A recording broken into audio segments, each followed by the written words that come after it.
You are watching the Cowboys Report. I am your host, Tom Downey, once again rocking this awesome Kashiyama custom-fitted sports jacket.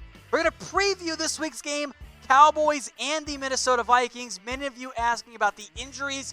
Here are your updates for you. I'm going to list Amari Cooper and Leighton Vander Esch as questionable. More on them in a little bit. Same with Jeff Heath. I think multiple of those guys end up playing. Cam Fleming, kind of doubt that one. It's a knee right now for Amari Cooper, but it's also been everything about his leg, so I'm just going to list it as leg, so it's not, knee / quad / ankle / foot, leg. Simple. Now, on Amari Cooper, as many of you have heard, he had an MRI for a left knee contusion, a.k.a. it's a bruise. He bruised his left knee in the game, came out briefly, and then returned to it. He's battled all kinds of leg injuries this year.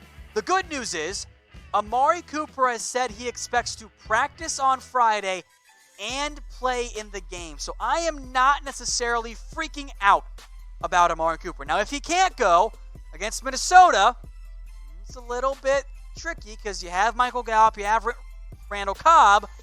You can get by with Tavon or Devin Smith on the outside, but it's not quite the same as having a guy who's been a top 10 receiver this year in Amari Cooper. Go figure, right? You lose one of the best players in the NFL at his respective position. You're just not as good, in good of shape there. So with Cooper again banged up, what's your panic level at? Rate it for me on a scale of 1 to 10. 1 being, what? Me worry, I'm fine. 10 being, you're melting down. You've had a meltdown on Twitter, on YouTube, on Facebook. You're freaking out. You've sold all your assets and you're ready to just sell everything. I see a lot of 10s in there. Guys, breathe. Everyone just big deep breath. I'm only at a 3. I know he's banged up. I know he had the MRI. I think he's going to be fine. Now, he's going to be banged up all year long. But he said he thinks he's going to play in practice. That makes me feel a lot better. Makes me feel much better about Amari Cooper. They definitely need him out there because he's a great receiver. I'm not going to panic quite yet, but based on the comments, we are panicking something fierce today. All right, Leighton Vander Esch, he is next up here dealing with a neck stinger that he suffered back in Week 7. The Cowboys are hopeful he'll do more in practice, and they keep listing him as limited, which what they did last week that he did not play, which kind of surprised me a little bit because normally if you're listed as limited on Wednesday, Thursday, you normally play in the games on Sunday. The good news for LV and for the Cowboys is they don't have to rush him back. Sean Lee played great. Joe Thomas is still a competent player as well. All of that is very, very helpful for Dallas. So, if I have to guess, I think he plays. If he doesn't play, they'll be okay. They have the depth at linebacker to get by without him. They have Joe Thomas. Remember, of course, if LV can't play, you just put Sean Lee there at weak side linebacker. Joe Thomas becomes your starter at the strong side position. And then Justin March and Luke Gifford probably don't really play much anywhere. So I'm not panicking about LVE. Both he and Cooper are worth watching for the Cowboys on the injury side. The Vikings, meanwhile, this is some good news for them. Now, I think most of these guys play. I think Trey Waynes will be good to go. CJ Ham should be good to go. Adam Thielen, though, suffered a re-aggravation of his hamstring injury. Tell you guys what, I don't think Thielen goes. I'm going to put him as doubtful. I'd actually be pretty surprised if he does go. He might re-aggravate his injury, or even worse, might suffer a really bad one, or barely even plays. That would leave Stephon Diggs as the only, I think, viable receiving threat for Minnesota. So injury-wise, both these teams in pretty good shape, but the Thielen and Cooper ones are the ones to monitor. And we're going to come back, talk more about this game, but first, we had a special guest stop by the studio earlier today.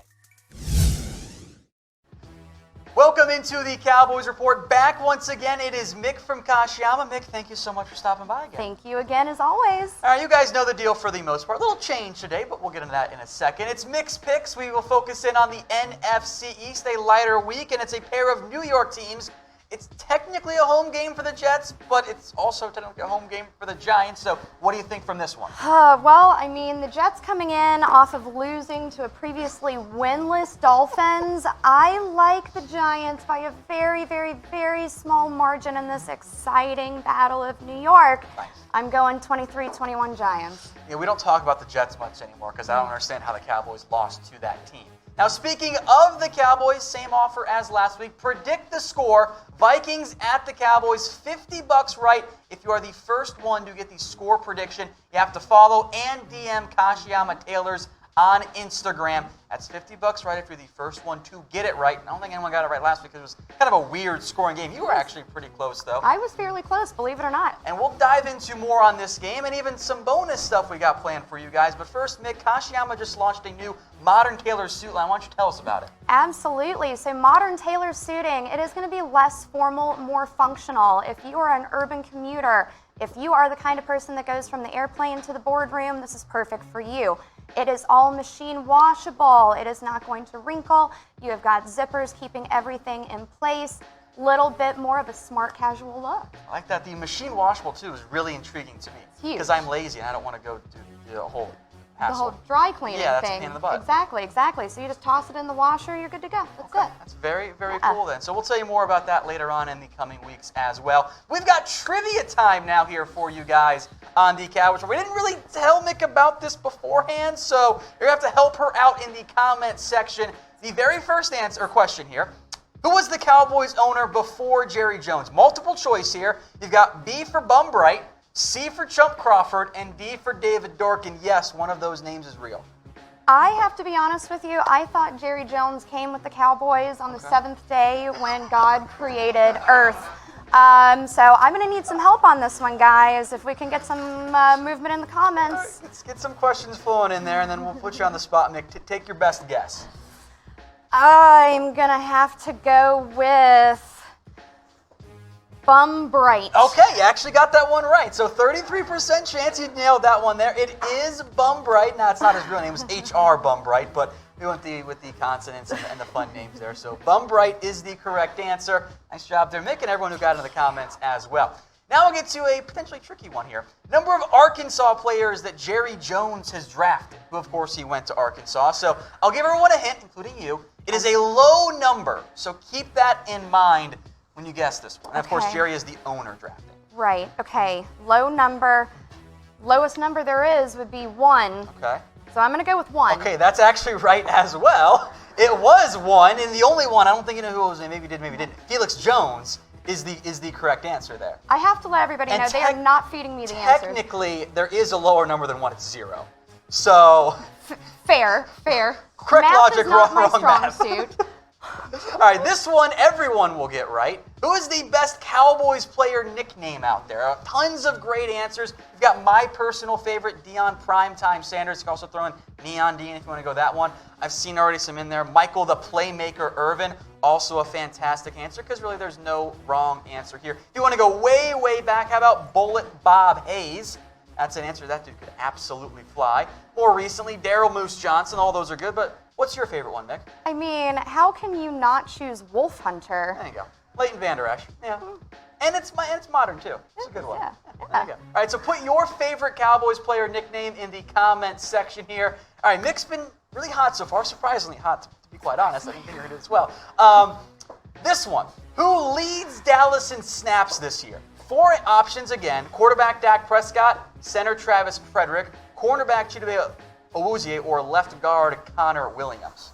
Oh, I'm gonna need some help on this one, guys. For what it's worth, producer Alicia also did not know. As I once again throw her under the bus. You know what? I feel you, Alicia. I'm gonna have to just throw it out there. I'm gonna say Frederick. Okay, Frederick is not right, so you are not going to be perfect. The correct answer is actually Connor Williams. The left guard hasn't come out of the game this year. Dak and Frederick were both like 3 snaps behind him. Okay. So you were close. I was at least close. close. You were close there. Good job not going with Chidobe Awuzie there. All right, next up. Who netted the largest trade in NFL history, focusing on picks/players there? So 3 options here. Randy Moss, Ricky Williams, or Herschel Walker. You can help her out in the comments, guys. Help me out, guys. This is gonna be a shot in the dark, but I'm gonna go with Herschel Walker. You're using your context clues there. I like that because it is Cowboys Vikings week, and the answer is Herschel Walker, with the Vikings getting absolutely fleeced in that trade. So great job there on trivia time, Nick. You did far better than I think we all expected here. Sunday Night Football then. It is Cowboys hosting the Minnesota Vikings. What are you expecting from this matchup? Well, obviously, I definitely have to go with the Cowboys in this one. The Vikings don't really show up in big primetime games, and I think the boys are going to come through, especially leading the way with our defense. So I'm going 26-19. You almost nailed it last week. Had there not been that Jordan Lewis fumble recovery, you would have been off by like 1 point or something crazy there. Speaking of predictions, get yours in the comments section, and don't forget to DM Kashiyama Taylor's yours. If you are the first one to get it right, give you $50. Remember, don't forget the team that wins. I feel like that gets forgotten a lot. So just put team score and you'll be fine there. $50 for the first one to get it right, but you have to DM and follow Kashiyama Taylors on Instagram. All right, a big thank you to Mick for coming on the show. Let's talk, though, about Ezekiel Elliott, who has admitted he's not been the best back in the NFL this year, which it's not a hot take at all. I mean, Christian McCaffrey, Dalvin Cook, they've played so well this year. But it is good self-awareness of Zeke and maybe some good self-motivation as well. Now, I will make note, Elliott, the past 3 games he's been in, kind of getting back to the guy we're used to seeing. He's led the NFL with over 118 yards per game. However, he does still trail the NFL's rushing leaders right now. Now, the good news for Zeke is he'll catch up very soon. Dalvin Cook, Leonard Fournette, Chris Carson, they're 3 of the top 5. They've all played 1 more game than Zeke Elliott. Now, is Zeke going to be able to catch Dalvin Cook or even Christian McCaffrey for the NFL's leader in rushing yards? I don't know. This might not be the year that Zeke leads the NFL in yards despite playing in all 16 games. So with Vikings Cowboys this week, let me know in the comments section. How many rushing yards will Zeke have against Minnesota? I'll give some shots. I'll let these flow in. Let me know what you guys think is going to happen this week for Zeke against Minnesota. It's a very good defense. They're top 5 and top 10 in overall across the board in the NFL. Troy says 136. Aluminum says 75. 109 from Winston Shan. 125 from Bill. 122. 105. So, 175. Wow. Shout out 1,300. 100. I'll put the over-under 99.5. That's the over-under this week for Zeke Elliott. No surprise. Most of you, almost all of you, picking over that number. Meanwhile, the Cowboys have a tough test for their run defense. Dalvin Cook has indeed been among the NFL's best backs this year. He's been healthy. The Vikings have committed to running the football. Things have turned out quite well for him. He's averaging just under 100 yards per game this season. However, the Cowboys' run defense did shut down Saquon Barkley, who the Giants continue to not really know how to properly use as far as I'm concerned. That's beside the point. Success is success for Dallas. If they can stop Dalvin Cook, make a duo of Stephon Diggs, Kirk Cousins beat you, make the Vikings one-dimensional, that's always a good recipe for success in the NFL. Now, today's show is brought to you by BetDSI. It is the internet's #1 sportsbook. Head over to chatsports.com/bet. Use that promo code Cowboys120 for a 120% deposit bonus. It's chatsports.com/bet. Promo code Cowboys120. One of the things you can bet on, folks, how many games the Cowboys will win this year. So with that in mind, I want to remind everybody, this is the meat of the schedule. The Cowboys have to win a bunch of these games down the stretch. The Eagles are lurking. Their schedule's not that tough. Here's what the Cowboys have. Minnesota this week, then Detroit, then the Patriots week 12 that begins that awful 3 games in 16 days or whatever it is stretch. At New England with a trap game at Detroit before it. Home against the Bills. At the Chicago Bears. Then week 15, home against the LA Rams. At the Eagles and home against Washington. Now that road game against Chicago doesn't look as tough, but it's the back end of that very brutal stretch. The Cowboys might need to get to 10 wins if they're going to win the NFC East. 9 might get it done. I don't want to gamble with that game.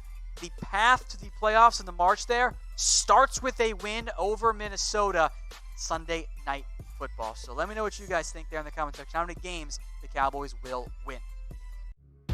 Hey Cowboys fans, thanks for watching the Cowboys Report. If you haven't already, click right here to subscribe to our channel for all the best Cowboys coverage on the internet. That's news, rumors, highlights, mailbags, film studies, and a whole lot more. And I'm making your lives a little bit easier as well with the next Cowboys Report video right here.